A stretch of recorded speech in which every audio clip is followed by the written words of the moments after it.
7h, 10h sur Radio Courtoisie, suivez la ligne droite. La veille de Noël, un homme est pris à partie dans une dispute de bar avec un groupe de 6 jeunes. L'heure est à la fête, les verres se sont enchaînés. Rien d'anormal, une petite dispute en fin de soirée, ça arrive. Sauf que les 6 jeunes, dont on imagine assez facilement le profil, choisissent de ne pas en rester là. Après avoir retrouvé le domicile de l'homme, ils se rendent chez lui et brisent une vitre pour entrer, bien décidés à se venger. L'homme, alerté par le bruit, les surprend et dans un réflexe salutaire, s'empare de son fusil de chasse et tire. Les malfrats prennent la fuite, l'un d'eux est blessé à la jambe, la justice se saisit de l'affaire et l'homme qui s'est défendu est mis en examen pour tentative de meurtre. Alors cela pourrait rester au stade de faits divers, passer et être oublié, et ça sera probablement le cas d'ailleurs. Mais cet épisode mérite que nous nous y attardions car il reflète en réalité la question que se posent de plus en plus de Français. Ne devrais-je pas envisager de me défendre moi-même ? L'insécurité ne cesse d'augmenter, l'État démontre chaque jour un peu plus son impuissance face au phénomène, les Français se sentent abandonnés, alors certains sont tentés. Ils décident de se mettre au sport de combat, de s'armer, d'autres organisent des rondes de surveillance dans leur quartier. En bref, chacun se met à imaginer des façons d'assurer sa sécurité et celle de ses proches. Mais une question se pose alors, jusqu'où est-on prêt à aller pour cela ? Oui, car pour faire face à la violence, il faut bien souvent accepter d'être soi-même violent. Et en France, c'est l'État qui a le monopole de la violence légitime. On se retrouve alors dans la position de ce pauvre homme qui se défend chez lui, hors la loi.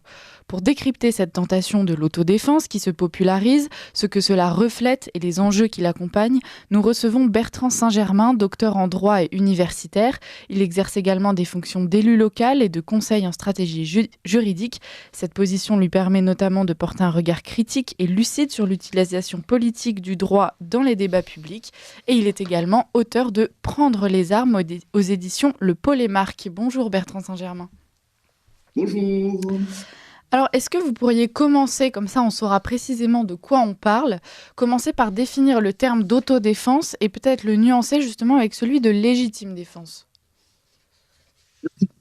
Bien, l'autodéfense relèverait plutôt d'une approche d'un phénomène naturel, alors que la légitime défense en tant que telle est un concept qui relève du droit et du droit pénal. L'autodéfense, c'est le fait qu'une personne se trouve dans une situation de se faire elle-même son propre défenseur. C'est une réalité qui a été décrite de tout temps par l'ensemble des auteurs. Cicéron est l'un des plus connus sur ce propos quand il écrit qu'il est une loi non écrite, dit-il, une loi que chaque homme n'a appris ni de ses maîtres, ni de ses pairs, ni étudiée, mais une loi que nous tenons de la nature même, dit-il. Donc, c'est-à-dire, c'est la nature qui inspire cela, c'est le fait de se défendre lorsque l'on est attaqué. Alors justement, vous le disiez, c'est un phénomène naturel et pourtant, donc très tôt, la politique a essayé de s'emparer de ce sujet pour le réguler, l'encadrer. Donc comment ça s'est passé un petit peu faites-nous rapidement, si vous pouvez, l'historique de l'autodéfense. Alors, l'autodéfense en elle-même donc, est absolument naturelle. C'est relevé depuis Cicéron et puis plus proche de nous, Hobbes, Locke, Grotius disent la même chose. Et puis, face à ce phénomène, l'État, spécialement en France, mais c'est vrai dans la quasi-totalité des autres États, a ressenti dans le fait que sa population dispose d'armes un élément de danger quant à une éventuelle violence qui pourrait en résulter, et puis aussi de danger vis-à-vis de l'État. Si on se souvient des grandes journées révolutionnaires de la Révolution française, eh bien, c'est bien la foule en armes qui a conduit à leur développement, à leur essor et au tour qu'elles ont pu prendre.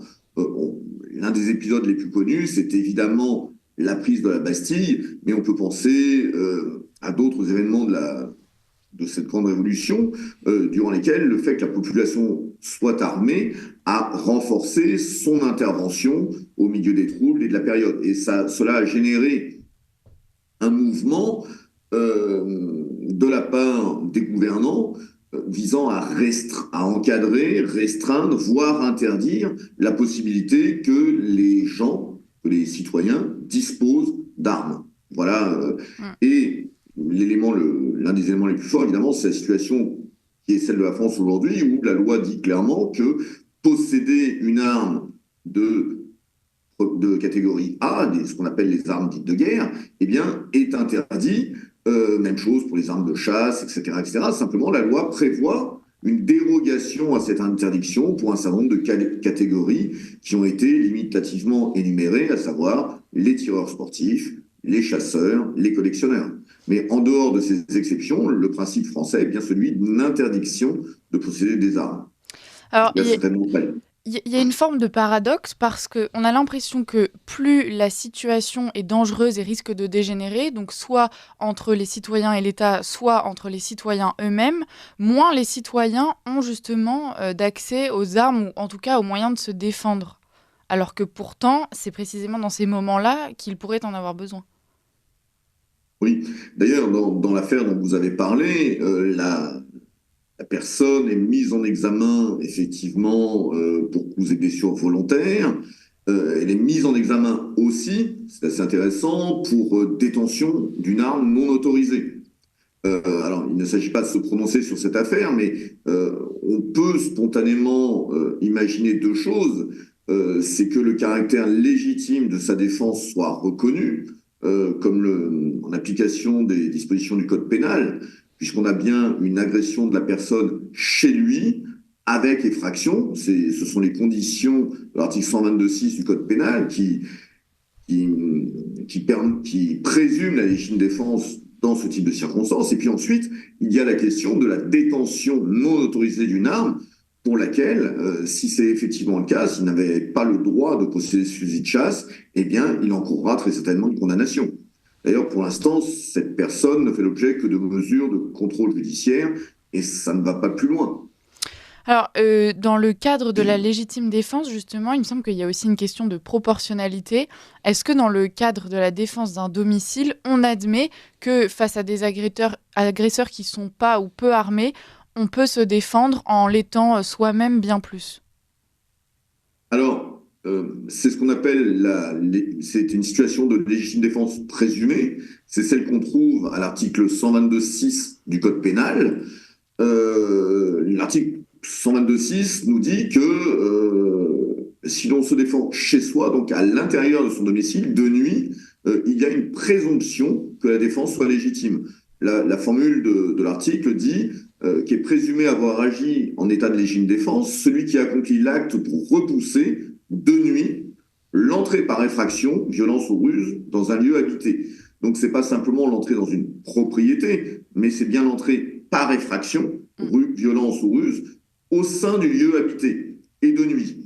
Ici, on peut penser... Alors, cette situation est différente selon qu'elle se produit de jour ou de nuit. L'idée ici de cette légitime défense privilégiée, c'est qu'on est de nuit et que par définition, la personne qui est chez elle ne sait pas à quel danger elle se trouve confrontée. La solution serait différente si les mêmes événements se produisent de jour, parce que là, on considérera qu'a priori, on a une autre solution. Par exemple, la fuite, l'appel au secours, etc., etc. Ici, il y a une légitime défense présumée. Cela ne signifie pas qu'elle sera nécessairement reconnue à la suite de l'enquête, mais la personne est présumée avoir agi de légitime défense, agi de manière légitime, parce que justement, on était de nuit, qu'il y avait effraction et que c'était chez lui. Voilà Alors, au-delà de ce cas de légitime défense donc très spécifique, il y a aussi de nombreux Français qui expliquent qu'ils sont prêts à aller au-delà de la légitime défense, notamment après le drame de Crépol. On a vu beaucoup d'interviews et c'était pas de jeunes militants engagés, etc. Non, on parle vraiment de Monsieur Tout-le-Monde qui expliquait qu'en fait, il était prêt maintenant à accepter le fait qu'il devait se défendre lui-même, quoi qu'il en coûte, y compris justement s'il se mettait hors la loi. Est-ce que donc vous observez vous aussi ce phénomène et est-ce que vous pourriez y apporter des explications ? Alors, il est toujours assez difficile d'étayer par des chiffres un phénomène évoqué à travers un certain nombre de déclarations. Ce qui est certain, c'est qu'il y a une augmentation du nombre de gens qui pratiquent le tir sportif. Or, D'abord, effectivement, pratiquer le tir sportif est une des conditions à de la dérogation permettant de posséder des armes à son domicile. Sur les chasseurs, la situation est un peu plus nuancée parce qu'il semblerait qu'il y ait dans le profil des gens qui passent le permis de chasse un certain nombre de gens qui s'inscrivent dans la logique que vous avez relevée, que vous avez rappelée. Simplement, le nombre global de personnes possédant un permis de chasse et qui plus est un permis de chasse avec une licence annuelle permettant l'exercice de la chasse diminue chaque année. Donc, évaluer les chiffres n'est pas évident. Ensuite, il est certain qu'il y a tout un tas d'armes, on pourrait dire de collection, mais qui ne sont pas possédées par des personnes à titre de collectionneurs. Telle arme retrouvée ou récupérée par le grand-père ou l'arrière-grand-père, tout un certain nombre d'armes qui passent sous les radars et qui sont transmises directement à l'occasion de successions, etc., etc. Et de cela, on n'a pas d'éléments chiffrés, évidemment. Mais la tentation de disposer des moyens de se défendre est fréquente, d'autant qu'on sait aujourd'hui, spécialement si l'on habite en zone rurale, qu'entre le moment où on appelle les secours et le moment où ceux-ci seraient effectivement présents sur les lieux, il peut se passer facilement 20 à 30 minutes. Alors justement, donc, pardon, vous avez fini? Il peut se passer un peu de temps et qu'à ce moment-là, disposer d'une arme est justement le moyen de prévenir, d'assurer sa défense et de prévenir l'absence de secours. Puisque le principe du contrat social, c'est bien qu'on remet à l'État le soin d'assurer l'ordre public, mais cela ne vaut évidemment que tant que l'État parvient à le faire. Dès lors qu'il ne respecte pas l'obligation contractuelle qui est la sienne d'assurer la sécurité, chacun se trouve en droit légitimement fondé à l'assurer lui-même, protéger sa propriété, sa personne et sa famille. Alors justement, Bertrand Saint-Germain, est-ce que, selon vous, il ne serait pas temps que l'État reconnaisse son incapacité à intervenir immédiatement, mais même plus généralement ces derniers temps, il nous prouve aussi juste son incapacité à gérer une situation qui est de plus en plus explosive. Est-ce que donc l'État ne pourrait pas admettre cela et peut-être revoir les fondements de la loi et la rendre plus légère concernant tout ce qui est alors l'armement, mais plus généralement, en fait, plus globalement, la défense des citoyens? Alors, évidemment, un pays, sa législation est aussi le produit de son histoire. La France n'est pas les États-Unis, pas plus qu'elle n'est la République tchèque. Et même si certains promeuvent actuellement l'inscription en France ou la reconnaissance d'une disposition semblable au deuxième amendement américain, vous savez, ce deuxième amendement garantit le droit des Américains de posséder des armes à leur domicile et ensuite, bien souvent, sur eux et avec eux. En France, on n'en est pas là et il semble peu probable qu'une telle législation voit le jour en France. Alors, simplement, il y a effectivement une grosse interrogation. Si l'État n'assure plus la sécurité, comment justifier qu'il interdise finalement, parce que c'est ça, aux citoyens d'assurer eux-mêmes leur propre défense? Parce que Voilà. le citoyen se retrouve donc démuni. Enfin, donc on l'a compris, il y en a quand même qui essayent de détourner un petit peu les lois et qui jouent sur ces fameux cas qui sont tolérés. Donc, lorsqu'on est inscrit dans un stand de tir, quand on a passé son permis de chasse.